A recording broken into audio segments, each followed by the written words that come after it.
Hey everybody. Excuse me. Hey everybody. Welcome back to a round of physics. And yeah, let's go ahead and finish off the problem that we were working on in class. To remind you what we were doing, we had a box attached to some sort of spring, and then the box, after being released, was going to travel up some incline that has friction and then launch to land at some new location. And yeah, I guess we need some numbers here. I think we called this new location. You know what? I can't remember. Do we call it D or delta X? Yeah, it doesn't really matter. We'll go ahead and call it D here. We said that the surface here has a friction, a coefficient of kinetic friction of UK. We said the angle of the ramp was theta. Of course, the mass of the box was m. And the compressed length of the spring was delta L. And I believe that's all of the information that we need in order to find the spring constant of the spring. So that's reminding ourselves that's what we're after, is what is the spring constant? The spring constant. And I apologize for the somewhat poor board writing. I'm dealing with my small Wacom tablet instead of my medium one, so it's just a little bit more sensitive to those kind of things. Okay, so this is what we're after. Now, as we discussed in class, we said, well, we need to break this apart into separate ideas, separate steps, simply to ensure that we get the whole problem done, but that we can't do it all in one go. So the fact of the matter is that we have some changes, some physically relevant changes in the situation, say right here, and also, I guess, upon landing. So I guess you could say right here. So we have 3 or 4 different states. Maybe I should call the first situation state 0 is the moment that we let go of the box. State 1 is when it starts moving up the incline. State 2 is when it leaves the incline. And state 3 is just before it lands. And so based on those, we said, okay, we have to do a couple of different steps in order to solve the entire problem. Number 1, we realized that if we had the speed of the box at location 1, then we could go ahead and find the spring constant. So for one of the steps that we're thinking about, and I'll call it step A since I've labeled the states 1, 2, 3, 4, 0 through 3, one of the things that we need to think about is finding the speed at location 1. And if we can find the speed at location 1, then we can do something like apply our ideas about energies to determine the spring constant. Okay? So now we've transformed the problem. We've transformed the problem from finding the spring constant to finding V1. Well, then we start thinking and we go, well, I can find V1 if I can find the speed of the box at the top of the ramp. So if I can find that, then I can use, again, ideas about work and changes in energy to determine the speed of the box at the bottom of the ramp. And then we say, well, to find V2, the launch speed of the box, what I first need to do is find out how long the box was in the air. So something like what I refer to as time of flight. So find the time of flight of the box.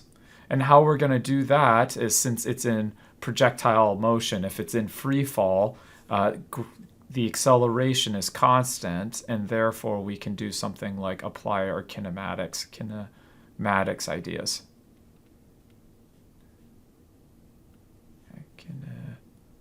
I think there's an extra T in there. There we go.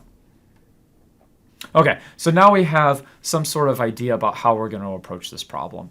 And of course, we're going to execute our steps going this way. This isn't all complete. Like, for example, right here, we're going to run into some issues about how do we deal with the frictional force. We'll get there. So the first thing is let's go ahead and figure out if we can find the time of flight, how long the box is in the air for during its transition from states 2 to state 3. So here I'm thinking about applying kinematics.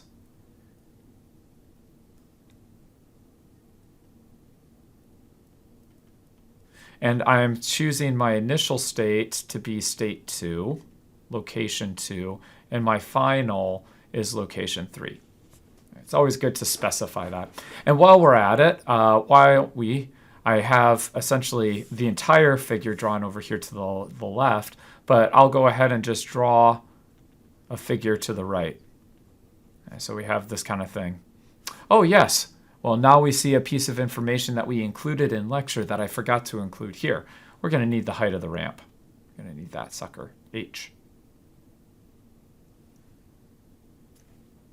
Good? Okay. So,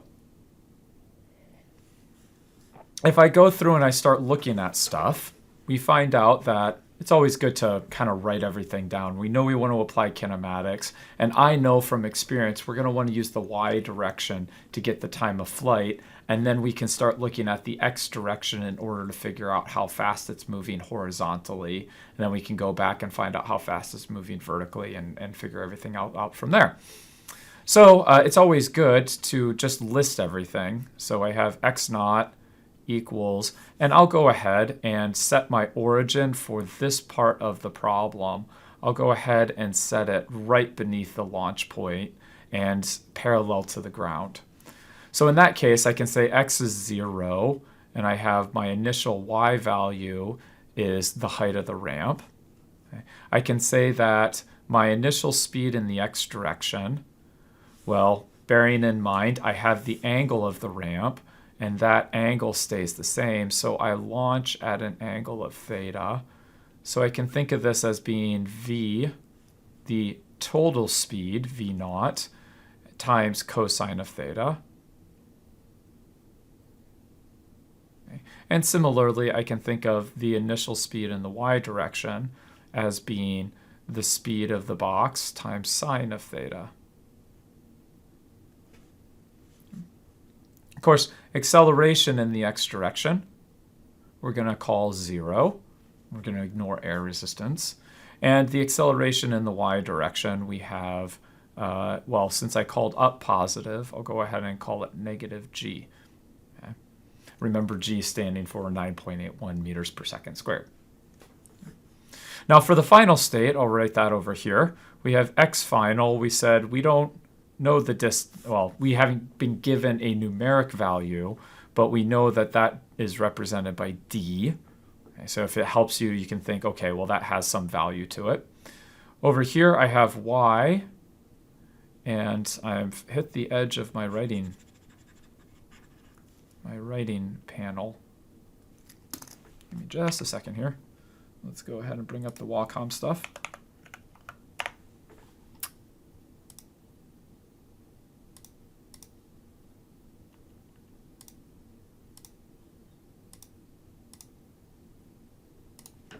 Okay, there we go. Now I have full, yes, now I have full.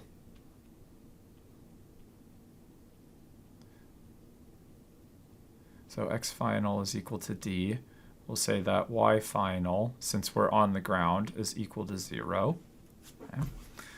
We have, well, since the acceleration in the x direction is 0, that tells us that the final speed in the x direction is going to be equal to the initial speed in the x direction, so v naught x.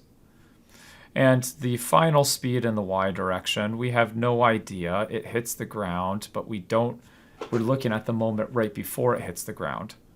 Okay, so we don't actually know that.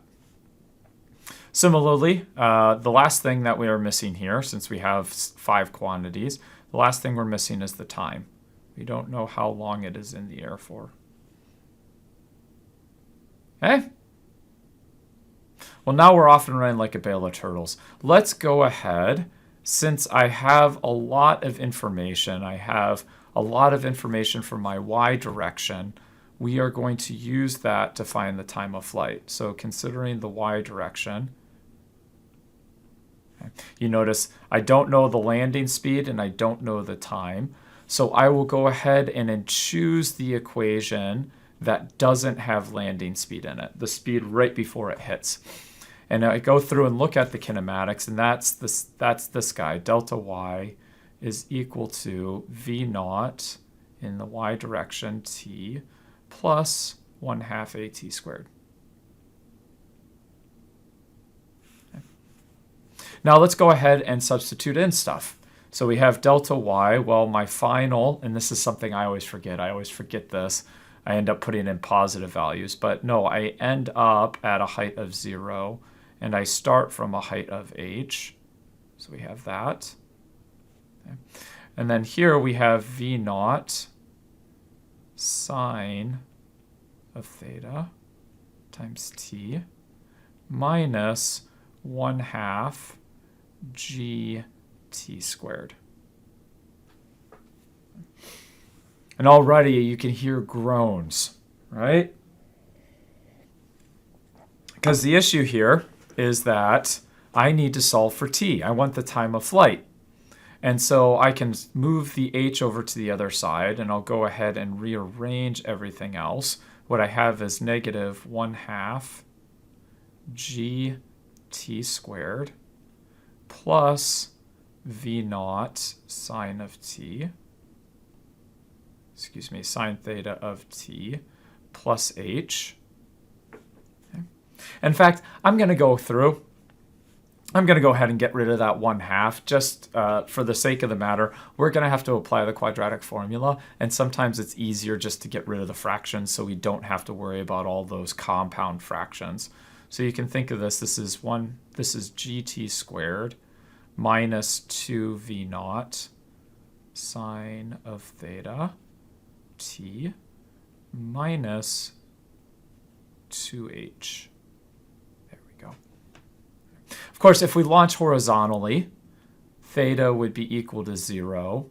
The sine of theta would be equal to 0. And then we would recover some equation that says that t is equal to 2h over g square rooted, which should look familiar. You've seen this several times. Unfortunately, we chose to shoot it at an angle, and so that does not apply. And so what do we get? Well, now we have to form the quadratic equation, and we get t is equal to negative b, so 2v naught sine of theta plus or minus, now we have to think about b squared, so that's 2v naught sine of theta quantity squared minus 4ac, so a is g and c is a negative 2h. Okay. And that entire quantity is, we take the square root of it. So that's to the 1/2 power. Oh yeah, we're not done yet, right? We still have a little bit more to go. We still have to put divided by 2 times the coefficient of the t squared term, so that's 2g. Okay. For what it's worth, the upshot is at least the 2's cancel out. You notice that we have a 2 here in the numerator. We have a 2 squared and a 4. So you can think of pulling that 4 out of the square root. So it becomes a 2. And then we have a 2 for each of the terms. And so that will cancel this 2 right there. No, it doesn't really do very much, but at least it's a little less ink. Okay?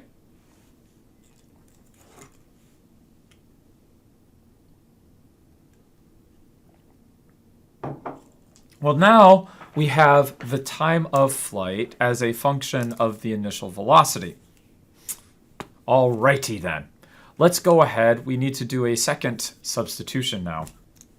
Okay. You say, oh yeah, I can see where the issue is going to be already, right? Like we have a v naught that we don't know, and now we have our time in terms of v naught. Okay.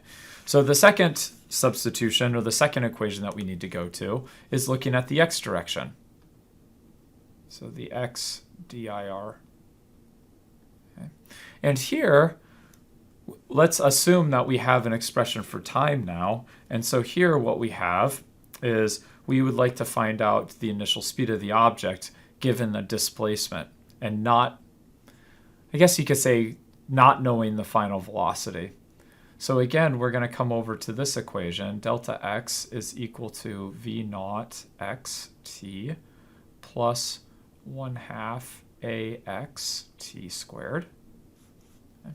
And here we have our final distance minus 0 equals v naught cosine of theta times our time plus 0. Right? Because remember, our acceleration in the x direction is 0. Okay, well, that's fine. There we go. I'll just get that cosine in here. But now you can see where it's going to get a wee bit wonky, right? Because now we have d over v naught cosine of theta is equal to t. No, I didn't realize this when we made up the problem. We went for it. Okay. Well, now I have a expression for t in terms of v naught. I have an expression for t in terms of v naught. Theoretically, we should be able to set those two equal to each other and solve for v naught. Yeah, it's going to be ugly. Not much we can do about that. So let's go ahead.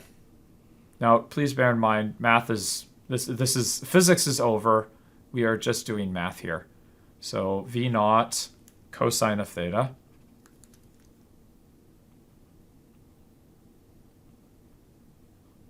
you could set that equal to, let's see, we had a v naught sine of theta plus or minus the square root of v naught squared sine squared of theta.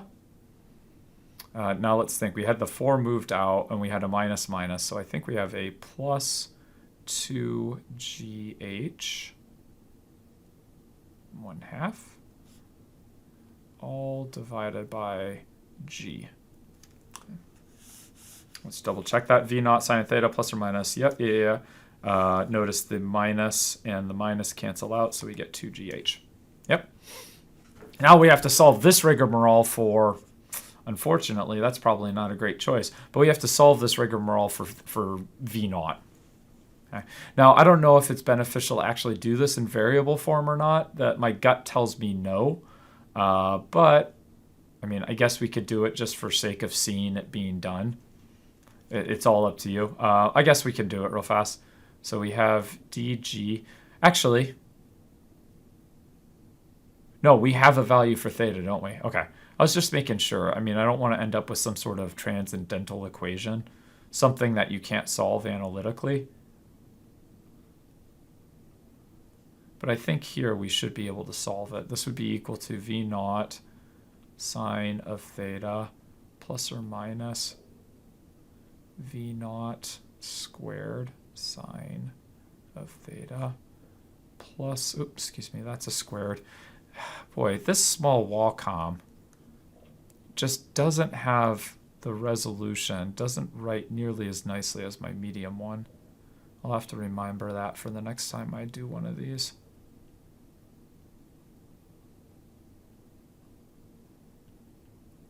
You know what? We're going to move this sucker over to the other side before we do the squaring. And that way we're guaranteed not to have any of these square roots running around anymore. So again, we have dg.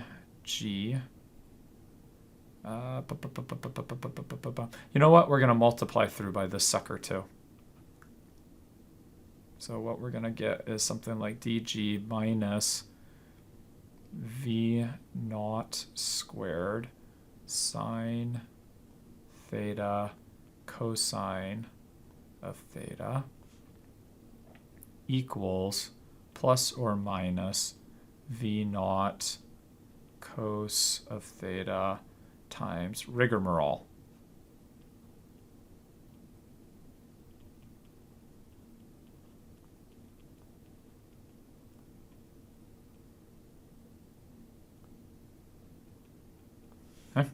Now, if we square both sides, we'll be okay.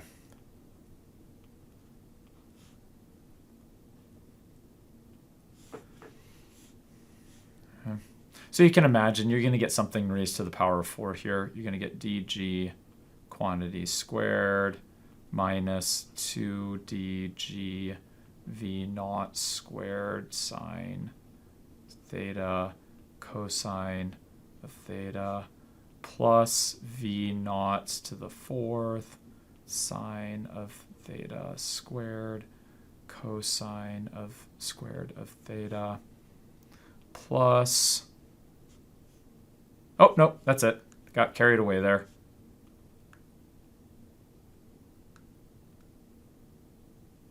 Okay. And over here on this side, we'll get equals v naught squared cosine squared of theta times the quantity v naught squared sine squared of theta plus 2gh. Okay. Oh, look at that.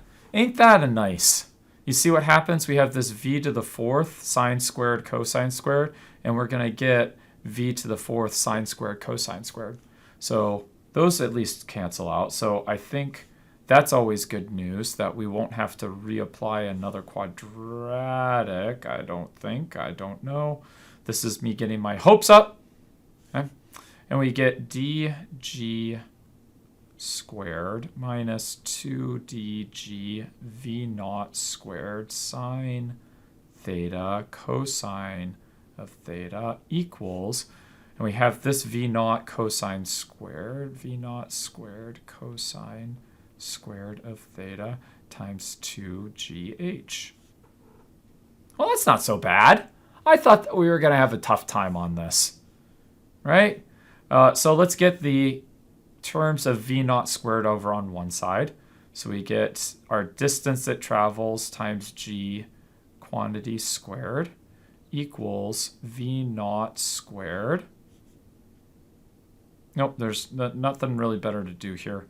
2gh cosine squared of theta plus 2gd sine of theta cosine of theta. Now, of course, this is a common factor, so we can move that over to the other side. We're going to go this way. And so we end up with something that says, and after that, we'll take a square root. Yeah, there's not really a great way to do that.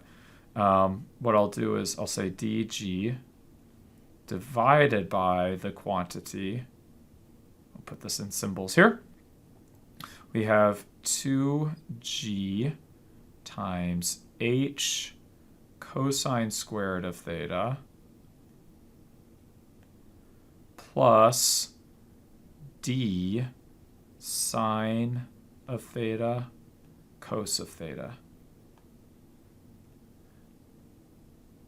to the 1/2.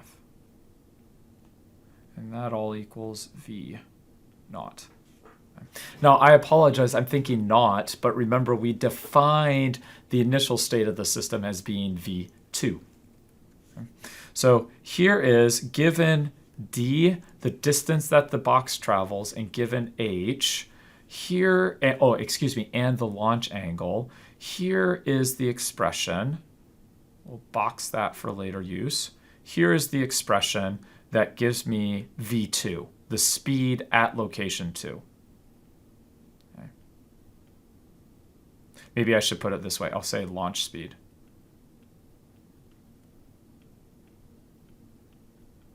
Okay. And instead of calling it v naught, okay, I'm going to relabel it. We'll call it v2. Okay, so we'll think of it as that anymore. We'll think of it as v2. Okay. Now, for purposes of saving ink, okay, we will not write this entire rigmarole. Okay. We are not going to write this entire rigmarole every time I want to put in v2. I'll just leave it as v2 in our derivations, but bear in mind that, oh yeah, I have that number now.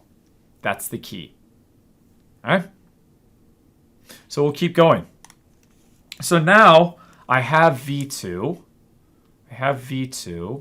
I have the angle of the ramp, I have the height of the ramp, and now it's time for me to try to relate v2, the speed at the top of the ramp, to the speed at the bottom of the ramp. Okay. So now we'll take what we're considering is this chunk of the problem.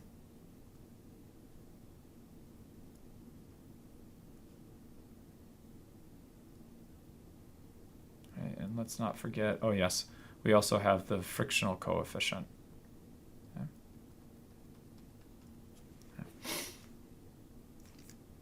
Okay.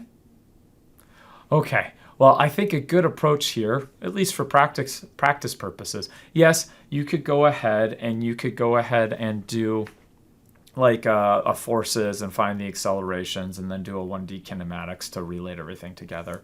I'm going to go ahead and do it in terms of energy.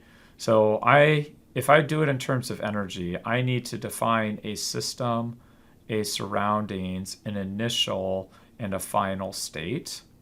Of course, my initial state is going to be state 1 at the bottom of the ramp, and my final is going to be state 2 at the top of the ramp. My system, I'm going to go ahead and choose the box in the earth. Okay. And the surroundings, I'm going to think of as the ramp. Okay. Good? All right. Now let's go ahead and apply our ideas about energy, namely that the work done on the system by the surroundings must be manifest itself as a change in energy of the system. And first off, let's go ahead and tackle the forms of energy that the system can have. Namely, it can have kinetic energy, speed of the box changes, and gravitational potential energy.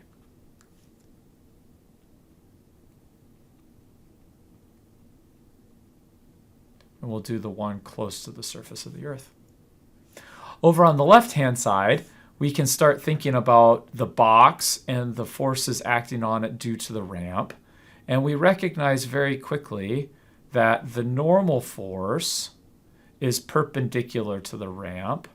And because the normal force is perpendicular to the surface of the ramp and the box slides parallel to the surface of the ramp, the work that the normal force does on the box, I'll label that work N, is 0.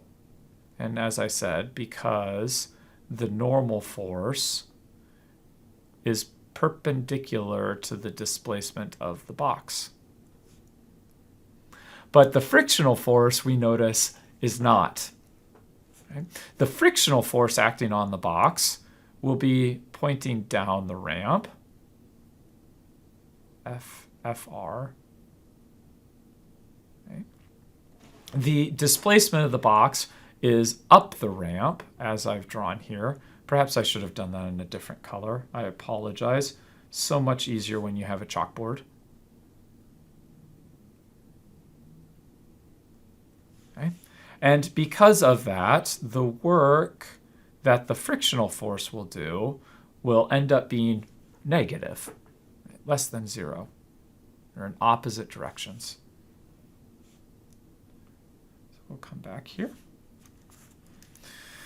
So we have to worry about that work. So we'll go ahead and say we have to worry about the frictional force, FFR, dotted into the displacement, delta R. Well, we have a definition for the frictional force. That is simply the coefficient of friction times the normal force, Fn.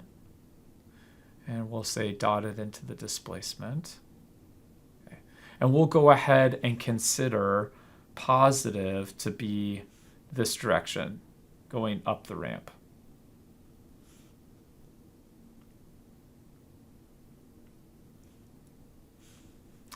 Of course, we still have over here changes in kinetic energy of the box.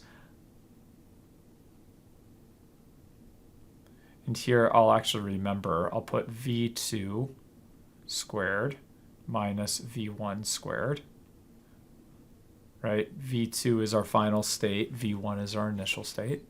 And then I'll put plus mg, and at the end, it ends up at height h, and at the beginning, it starts on ground floor. Something like that.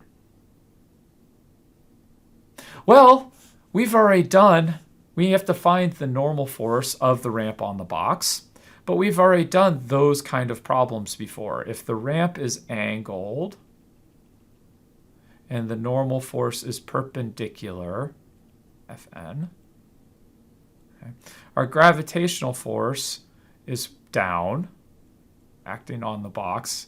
So I'm going into a Newton's second law problem very quickly, taking the box as my system,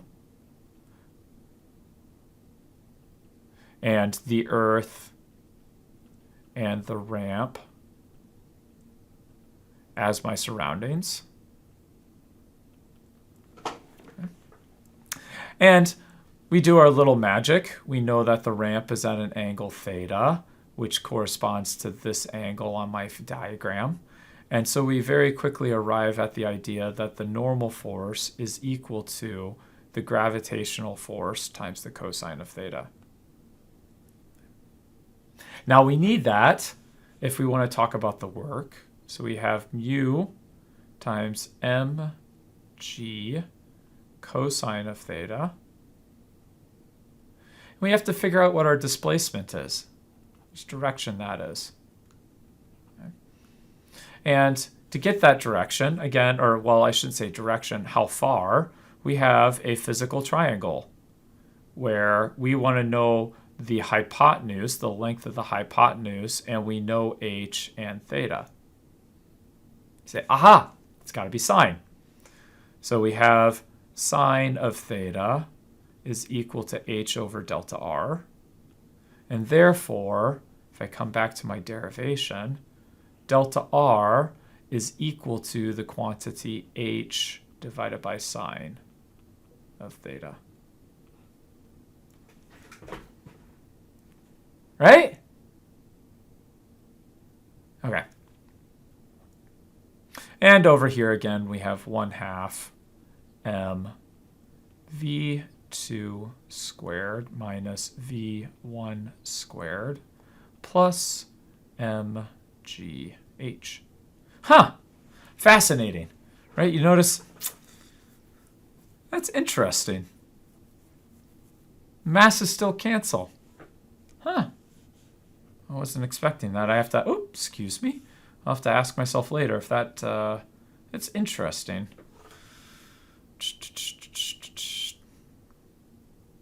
Okay. Something strikes me as odd about that, but, you know, life goes on. Sometimes there's these pleasant surprises.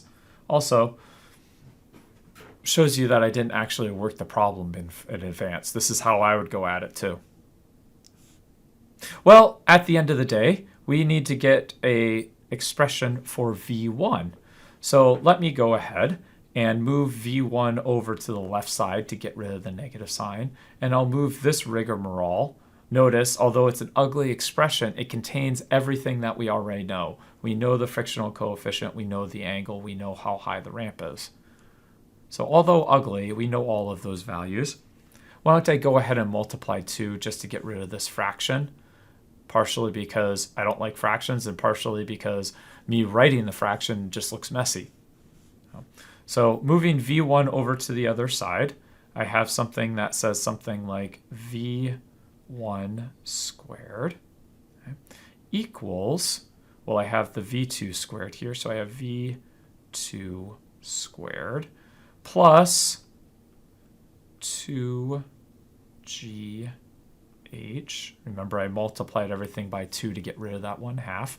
And then I moved this rigmarole over to the other side. So I should get minus, I'll go ahead and write it as a, well, actually, yeah, I'll write it as a fraction just because cotangent isn't in our calculators and all that kind of jazz. So we have 2 mu h. Oh, forgot the g.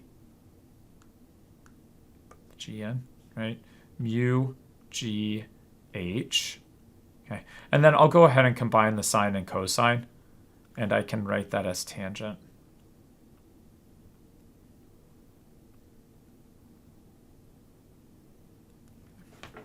Now bear in mind, we already have an expression for V2.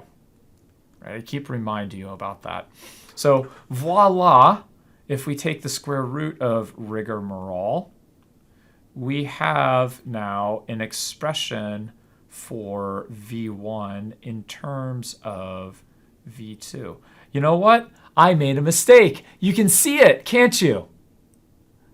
You caught it way back ago, right? I argued that the work that the frictional force has to do is negative, and I included a negative sign right here. But then I go down to the next line, and you notice that that negative sign disappeared. I forgot to rewrite it, so I get a negative.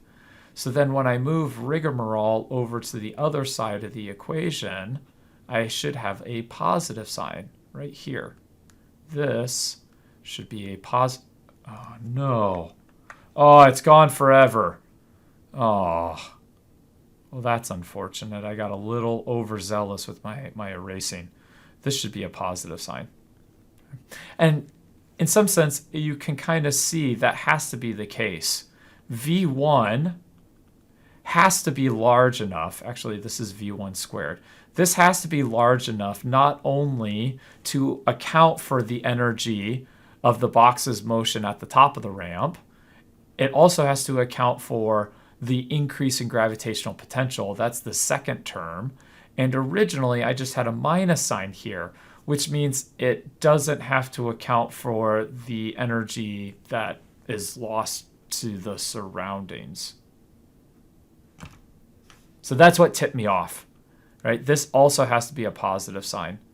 There has to be enough energy initially to account for the kinetic energy at the top of the ramp, the new gravitational potential energy, and the energy that's lost to the surroundings.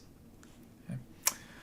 So I have this 2 mu hg over tan theta square rooted. Okay. Now again, I'm not going to substitute this expression into our next derivation. I'm going to leave it like that. And anytime that we reference V1, we say, aha, I have that value already. Okay. Sorry, I'm trying to hold off a sneeze. I joked about sneezing during this video, but I literally might.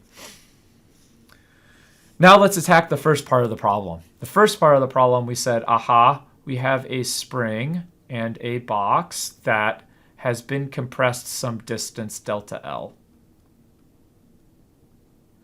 And right here is our state 1, and right here is our state 0.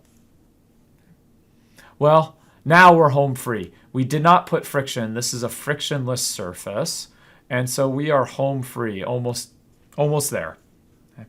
We are going to go ahead and apply our ideas about work and energy again, and because of that, I need to include a system, a surrounding, an initial state, and a final state.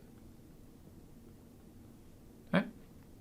Well, the system in this case, I'm going to go ahead and put the box, and I'm going to put the spring in here. Now, this is a choice that simply makes the approach easier. Okay. And why I say that is, remember, the force that the spring exerts changes as the spring decompresses. So if I want to calculate the work that the spring does, I essentially have to do tiny little steps for each of those forces that the spring exerts. So, okay, the force of the spring when it's really compressed, and then slightly less compressed, and then slightly less, and slightly less, and slightly less, until it's all the way decompressed. Okay. But this, who wants to have to actually do that? I mean, we did it graphically. It's the area beneath the curve. Okay? But we already have the result for that, and we already know what the potential energy is. Okay? So I could do that, or I could remember that we showed that the potential energy of the spring is simply 1/2 kx squared. Okay? Now, I'm lazy. I want to use the potential energy of the spring, and therefore I'm going to make sure that the spring is in my system so that the energy in the system stays inside the system, right? There's no energy loss to the surroundings. Okay. Well, the surroundings, you could say, well, you have the surface, but here we remember that we made it frictionless. I'm not going to spell out frictionless. I'm going to start doing the physics lazy thing. I'm going to set mu equal to 0. That's the same thing as saying frictionless. The initial state was what we called state 0, and our final state is state 1. Okay, ready? You can probably see what we're going to do already. We're home free here. We're going to say that the work done by the surroundings on the system is equal to a change in energy of the system. And here we have argued we are going to have two forms of energy. We are going to have a kinetic energy, a change in kinetic energy of the box, and a change in potential energy of the spring. Now over here on the left-hand side, because the surface is frictionless, as the box slides across, there's no frictional force. And furthermore, the normal force acting on the box is straight up.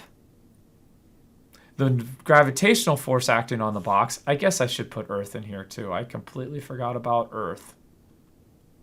You should have yelled at me for that. You were probably yelling at your screens. Very good. Way to be diligent in checking, Greg.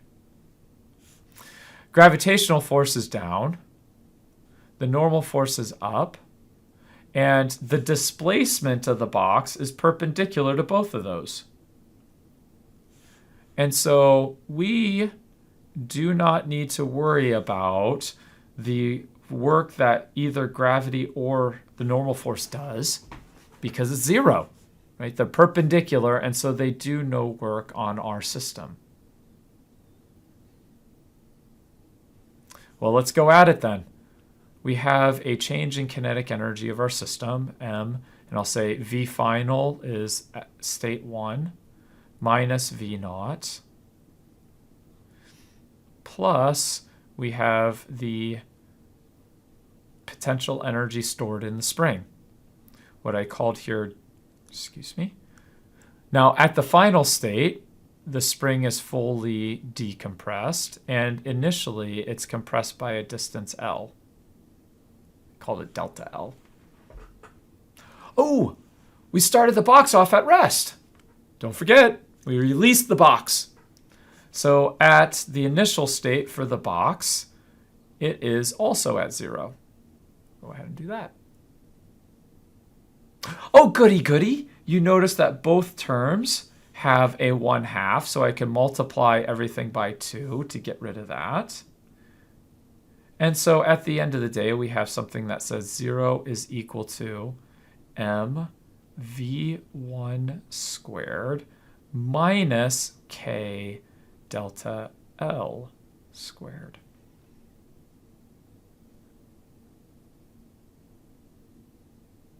And let's go ahead. Now we can solve for delta k. We'll move this over to the other side, and we end up with something that says k is equal to m v1 squared divided by delta L squared. Of course, you could go ahead. If you remember, we had an expression actually for v1 squared already. We had an expression for v1 squared. I circled the one with the square root. Turns out we don't need that. We could just use this. So if you want, if you say, no, I insist on substituting everything in, you could go ahead and say it is m over delta L squared times v2 squared plus 2gh plus, okay, now I don't remember. Is it 2 mu gh over tangent of theta? I'll double check that. 2 mu gh over tangent of theta. You say, wait, whoa, Greg, I want to plug in for V2. And I go, yeah, that's fine. We have an expression for V2 as well. I don't remember it in the slightest bit, so I'll have to do some flipping back and forth. But yes, our final answer, m over delta L squared. Well, let's go ahead and just go for broke. Where's V2 at? We had V2 right here. Okay, so dg in the numerator. Oh, we have V2 squared.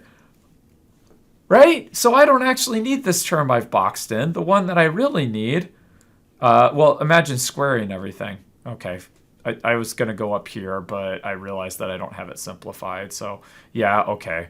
Well, at least it gets rid of the square root stuff, right?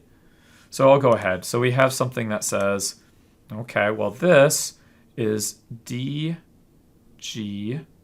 squared divided by, no, I don't know how long to make that division sign, right? 2g h cosine squared, okay? So we have something that says 2g times cosine squared of theta d sine cosine. I had an h in there. Excuse me.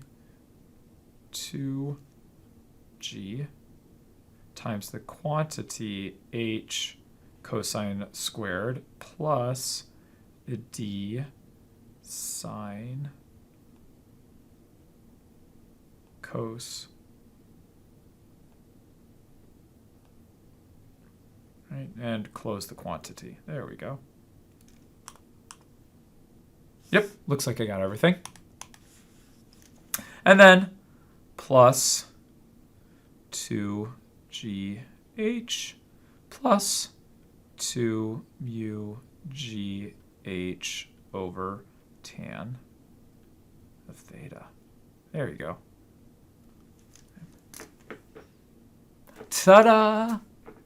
Yeah, I know it's a mess, okay? And if you looked at this, if you gave this equation to me, I wouldn't have the foggiest idea where it even comes from, right? Like, no idea. But it should make sense, the step-by-step process by which we arrived at this solution. Now, we could, of course, make sure that our sanity checks work out. So things like, we should check to make sure, I have no idea if this is right, but we should check like units, for example. Actually, the first thing I looked at briefly just now is that notice that every single one of the terms in this expression are positive. Right? Every single term here has a positive sign in front of it. Okay? And what that's comforting to me. Why is that? I know that the spring constant at the end of the day should be positive. Right? If the box goes through this whole trajectory, there is no way for the spring constant to be negative. So that's the first sanity check I actually just looked at. Other sanity checks. Let's go ahead and make sure that we have the same units, right? So we should have units of GH. So the units of G are meters per second squared. And the height would be in meters. And so everything in this parentheses should have meters squared per second squared. Well, we go through and check the other terms. Mu, the frictional coefficient, is unitless, as is tangent of theta. Oops, excuse me, I got a little overzealous there. And so this second term, the third term, also has units in terms of meters squared per second squared. Well, how about the first term? First term we got to be a little more careful about. D is in meters, and we square it. So I have d squared, and g is also squared, so I get meters per second to the fourth. Okay, that's the numerator. But let's look at the denominator. The denominator has g times a distance. So I am dividing by a meter squared per second squared. You notice, oh, shoot, overzealous. You notice that g also gets distributed to that d. So everything works out there. Well, let's see. I've got meters to the fourth over seconds to the fourth divided by meters squared seconds squared. So indeed, that also works out to be meters per second meters squared per second squared. So the units work out okay. So let's see, what did we check? We checked the sign. I saw the sign and it opened up my eyes. And we checked units. Okay. Well, is there anything else that we might be able to check? I have no idea. What happens if the box doesn't go anywhere? So what would this look like? Let's say, for example, what would happen if there is no ramp? Well, then what would I expect here? If there is no ramp, then the spring constant should be lower because there's no gravitational potential energy. Right? Does that actually work? It's interesting to me. If there's no ramp, then this term goes away. But this term also goes away, which is somewhat interesting to me.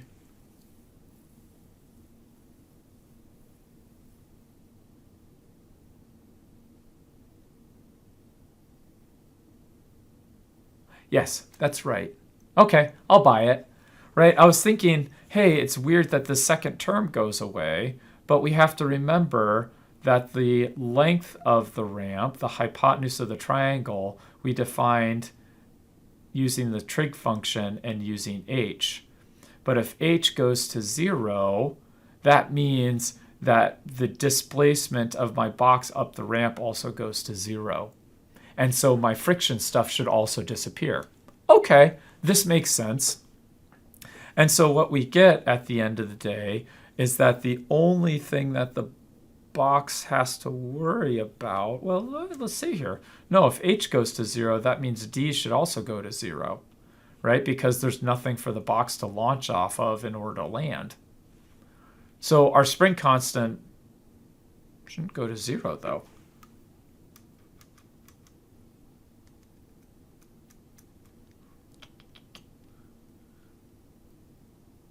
Is that fair?